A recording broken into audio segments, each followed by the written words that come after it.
네, 앞서 보신 것처럼 총선 6개월을 앞두고 치러진 강서구청장 보궐선거에서 민주당이 크게 승리했습니다. 이 총선 전초전으로 평가되며 관심이 높았던 이번 선거 결과의 의미와 향후 전국의 전망까지 박지원 전 국정원장 모시고 자세한 이야기 나눠보겠습니다. 어서 오십시오. 네, 안녕하세요. 예상보다 큰 표차였던 것 같습니다. 한 두 자릿수 정도 표 차이가 났으니까요. 이번 선거 결과 어떻게 평가할 수 있을까요? 저는 처음부터 일찍 윤패, 일본 측이면 윤석열 패배한다. 네. 이렇게 주장을 했는데 이번 완전히 윤석열 대통령의 패배죠. 그리고 국민들이 굉장히 화난 거예요. 네. 윤석열 정치 안 된다. 이제 바꿔라 하는 민심을 나타냈기 때문에 과연 앞으로 윤석열 대통령이 어떻게 변하느냐 여기에 가장 큰 포인트를 두고 바라봐야 될 겁니다.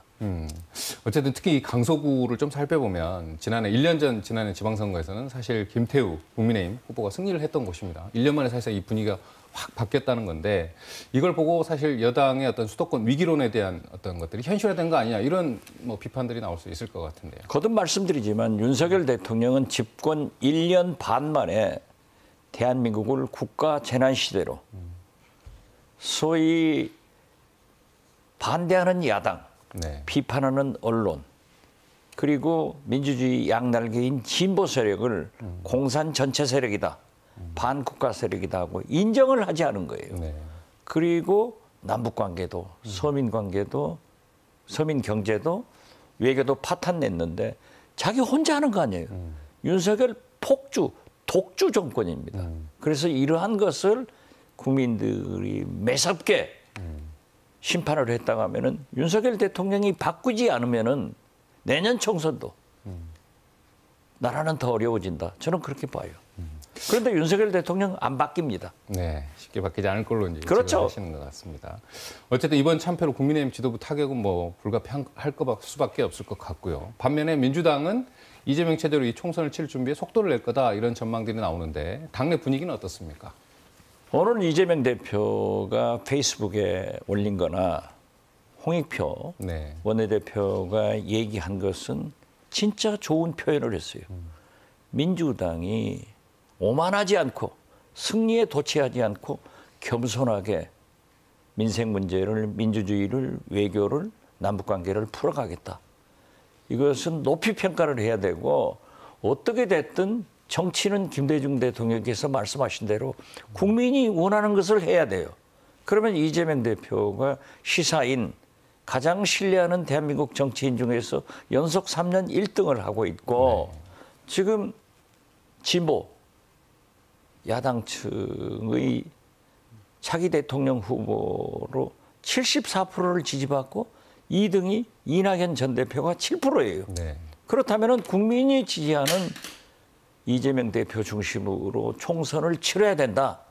그렇지만 어떤 경우에도 수박들을 뭐 색출한다, 축출한다. 이러면 안 되고 이재명 대표가 태원에서 맨 처음 강서에 가서 6분간 연설하면서 얘기한 대로 다른 점이 있어도 안에서 해결하자. 네. 분열하지 말자. 단합하자. 강한 민주당이 되자. 네. 윤석열 독주 정권에 투쟁하자. 이렇게 나가야 된다. 그런데 이재명 대표의 오늘 강서구청장 선거 후 최초의 페이스북이나 홍익표 전 원내대표의 발언은 참으로 적절했다. 네. 꼭 그대로 가야 된다. 저는 그렇게 생각합니다. 어쨌든 또 앞서 저희 박지성 기자가 보도를 했지만 호남은 어쨌든 이른바 비명계가 좀 다수인 상황이지 않습니까? 속내가 복잡할 것 같은데. 정신 차려야 돼요. 어떤 점에서 좀 정신 차려야 되나? 지금 정신 차려야 되는 게 민주당 국회의원들 국민들이 180석을 뽑아줘. 이렇게 민심이 받쳐주는데도 뭐가 무서워서 말 한마디 못합니까?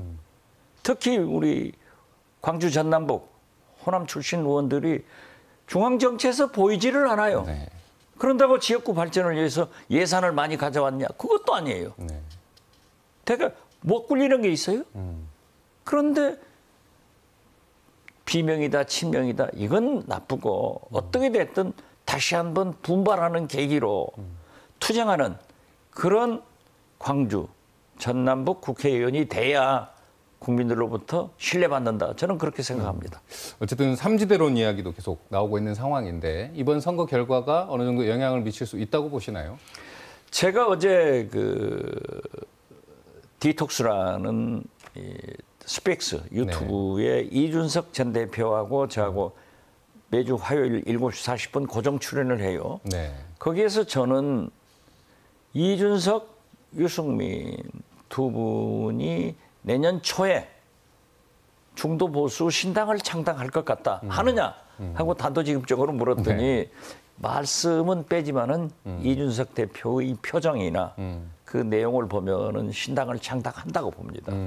그래서 저는 작년부터 이번 내년 총선은 진보가 민주당이 분열하는 게 아니라 보수당이 분열하기 때문에 민주당의 절호의 찬스고 민주당은 분열할 힘도 없어요.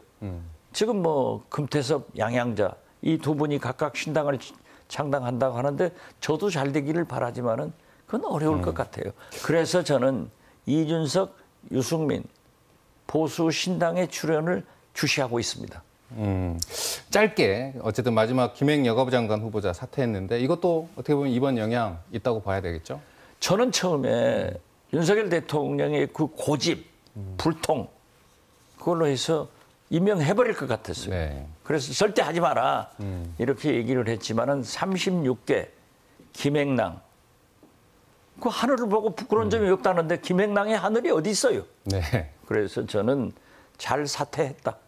그리고 그렇게 윤석열 대통령도 바뀌어가야 된다. 네. 민심을 읽어야 된다. 그래서 윤석열 대통령의 변화를 다시 한번 촉구합니다. 네. 오늘 말씀은 여기까지 듣겠습니다. 박지원 전 국정원장이었습니다. 고맙습니다. 네, 감사합니다.